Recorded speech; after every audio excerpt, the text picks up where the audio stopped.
السلام علیکم ورحمۃ اللہ وبرکاتہ۔ رمضان کے روزے اللہ تعالیٰ نے ہر مسلمان عاقل بالغ مرد اور عورت پر فرض فرمائے ہیں۔ ہر مسلمان کو رمضان کے روزے رکھنا چاہیے۔ رمضان کا روزہ چھوڑنا یہ بہت بڑا جرم ہے، بہت بڑا گناہ ہے، گناہ کبیرہ ہے یہ۔ میرے عزیز بھائیوں، میری بہنوں، آج کل ہم لوگ چھوٹی چھوٹے بہانے تلاش کر کے رمضان کا روزہ چھوڑ دیتے ہیں۔ ارے میری جاب ہے، ارے صاحب میرا بزنس بڑا محنت کا ہے، ارے میں کمزوری فیل کرتا ہوں، میں روزے رکھ ہی نہیں پاتا ہوں۔ چھوٹے چھوٹے بہانے بنا لیتے ہیں ہم لوگ روزے نہ رکھنے کے۔ میرے عزیز بھائیوں، میری بہنوں، ہم لوگوں کو پتہ ہونا چاہیے کہ روزہ کون لوگ چھوڑ سکتے ہیں۔ کچھ لوگ ایسے ہیں جن کو شریعت نے اجازت دی ہے کہ آپ روزہ مت رکھو، جس کو شرعی عذر کہا جاتا ہے، جس کو یہ شرعی عذر لاحق ہو وہ تو روزہ چھوڑ سکتا ہے، لیکن ہر کوئی روزہ چھوڑ دے یہ بالکل بھی درست نہیں ہے۔ میری جاب بہت خطرناک ہے بھیا، میں جو ہے 8 گھنٹے محنت کرتا ہوں، میں روزہ رکھ ہی نہیں پاتا ہوں، میں فیکٹری میں کام کرتا ہوں، میں ویکنیس فیل کرتا ہوں، یہ چیزیں چلنے کی نہیں ہیں۔ ہاں، اگر آپ ان لوگوں کی لسٹ میں آتے ہیں تب تو آپ روزہ چھوڑ سکتے ہیں، ورنہ آپ کو روزہ چھوڑنے کی اجازت نہیں ہے۔ آئیے جانتے ہیں ان لوگوں کے بارے میں جو لوگ روزہ چھوڑ سکتے ہیں۔ نمبر 1، مسافر۔ کوئی اگر سفر کر رہا ہے اور سفر شرعی کس کو کہا جاتا ہے؟ 78 کلومیٹر کا اگر کوئی سفر کر رہا ہے تو وہ شریعت کی نظر میں مسافر ہے اصل میں، ٹھیک ہے؟ تو کوئی 78 کلومیٹر کا سفر کر رہا ہے تو وہ مسافر کہلائے گا۔ مسافر کو شریعت نے اجازت دی ہے کہ آپ روزہ چھوڑ سکتے ہو، لیکن اگر کوئی سفر میں بھی روزہ رکھے تو یہ بہتر ہے، کیونکہ مان لیجیے آپ کار کا سفر کر رہے ہیں یا آپ پلین کا سفر کر رہے ہیں اور سفر میں آپ کو کوئی دقت نہیں ہو رہی ہے، آرام سے آپ سفر کر سکتے ہیں روزے کے ساتھ، تو شریعت یہ کہتی ہے بہتر یہ ہے کہ روزہ رکھ لو، کیونکہ رمضان کے روزے کی فضیلت بہت زیادہ ہے۔ رمضان کے ایک روزے کی فضیلت بعد میں حاصل نہیں ہو سکتی قضا اگر آپ رکھو گے، تو مسافر کے لیے بھی بہتر یہ ہے کہ وہ روزہ رکھ لے اگر سفر میں کوئی پرابلم نہیں ہے، لیکن بہرحال مسافر کو شریعت نے اجازت دی ہے کہ آپ روزہ مت رکھو۔ لیکن یہ تب ہے جب آپ سفر شروع کر رہے ہو سحری کے ٹائم۔ مان لیجیے آپ کا سفر شروع ہونے والا ہے سحری کے ٹائم میں، تب تو آپ کو روزہ چھوڑنے کی گنجائش ہے۔ اور اگر آپ کا سفر شروع ہو رہا ہے 11 بجے 12 بجے تو اور صبح آپ سحری اپنے شہر میں ہی کرو گے، ہے نا، تو پھر آپ کو روزہ چھوڑنے کی اجازت نہیں ہوگی۔ مسافر وہ کہلاتا ہے شریعت کے نظر میں جو سحری کے ٹائم سفر میں نکل جائے یا سحری کے ٹائم پر وہ سفر میں ہو، تب تو اس کو اجازت ہے۔ آپ اپنے ہی شہر میں تھے، 10 بجے آپ کو سفر کرنا ہے تو روزہ چھوڑنے کی آپ کو اجازت نہیں ہوگی۔ یہ مسئلہ اچھے طریقے سے آپ سمجھ لیں۔ تو سمجھ گئے نا کہ مسافر کو روزہ چھوڑنے کی اجازت ہے یہ کنڈیشنز کے ساتھ، لیکن اگر مسافر رکھ لے روزہ تو یہ اچھی بات ہے۔ Number 2، pregnant lady. کوئی خاتون حاملہ ہے، اگر وہ روزہ رکھے گی تو اس کے بچے کو خطرہ ہو سکتا ہے یا اس کو کچھ پرابلمز ہو سکتی ہیں، تو وہ اچھے ماہر ڈاکٹر سے مشورہ کرے یا ایک آدھ روزہ رکھ کے دیکھ لے، کوئی پرابلم نہ ہو تو روزے رکھ لے، ڈاکٹر سے مشورہ کر لیں، ڈاکٹر کہہ دیں کہ روزہ رکھنے میں کوئی پرابلم نہیں ہے تو روزہ رکھیں۔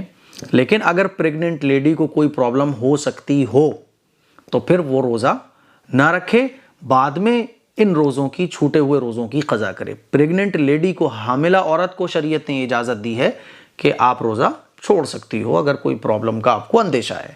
نمبر 3، دودھ پلانے والی عورت۔ کوئی ماں ہے یا دودھ پلانے والی کوئی عورت ہے، اگر وہ روزہ رکھ لے گی تو دودھ آنا بند ہو جائے گا، بچے کو خطرہ ہو سکتا ہے، بچے کی صحت خراب ہو سکتی ہے، تو شریعت نے کہا کہ آپ روزہ چھوڑ دو، بعد میں روزہ رکھ لینا، ٹھیک ہے؟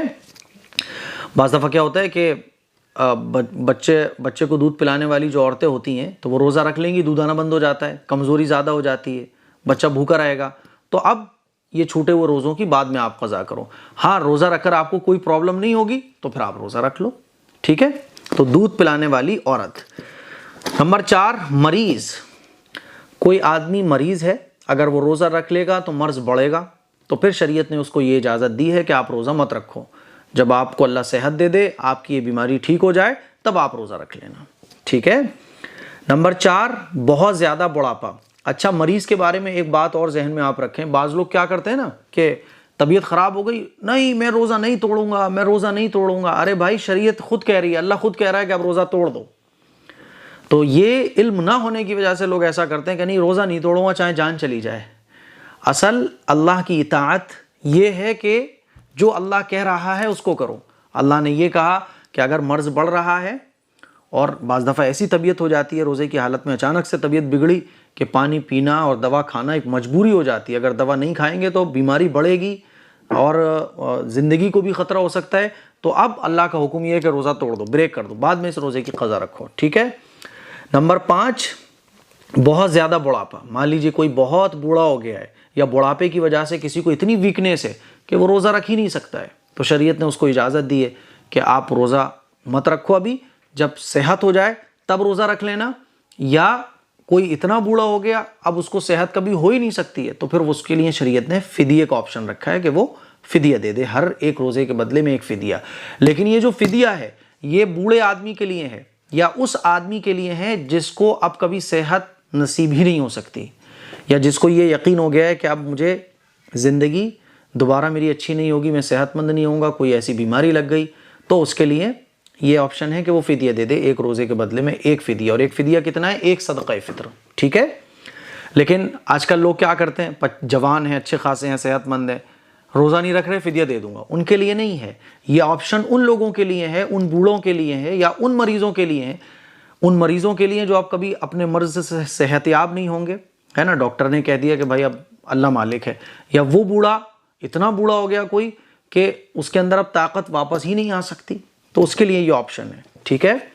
اسی طرح سے حیض کی حالت میں روزہ رکھنا جائز ہی نہیں ہے۔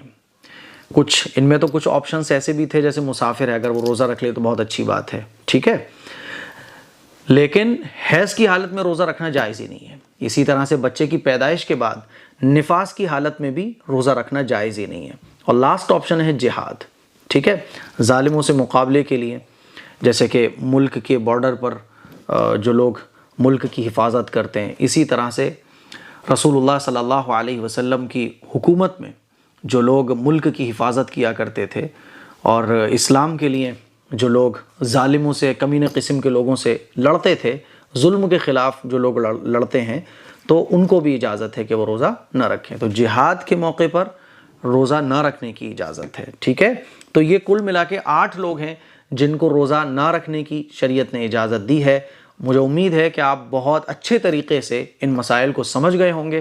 اب آپ اگر ان لسٹ میں سے کسی میں آتے ہیں تو آپ کو بھی روزہ چھوڑنے کی اجازت ہوگی، لیکن آپ اگر اس لسٹ میں سے کسی میں نہیں آتے تو پھر آپ کو روزہ چھوڑنے کی اجازت نہیں ہوگی۔ جاب یہ نہیں چلے گا کیونکہ جاب اس لسٹ میں نہیں آتی ہے، میں ویکنیس میرے اندر بہت ہے، اس لسٹ میں سے نہیں ہے تو نہیں چلے گا، روزہ آپ کو رکھنا پڑے گا۔ اس کلپ کو شیئر کریں، دوسروں تک پہنچائیں۔ السلام علیکم ورحمۃ اللہ وبرکاتہ۔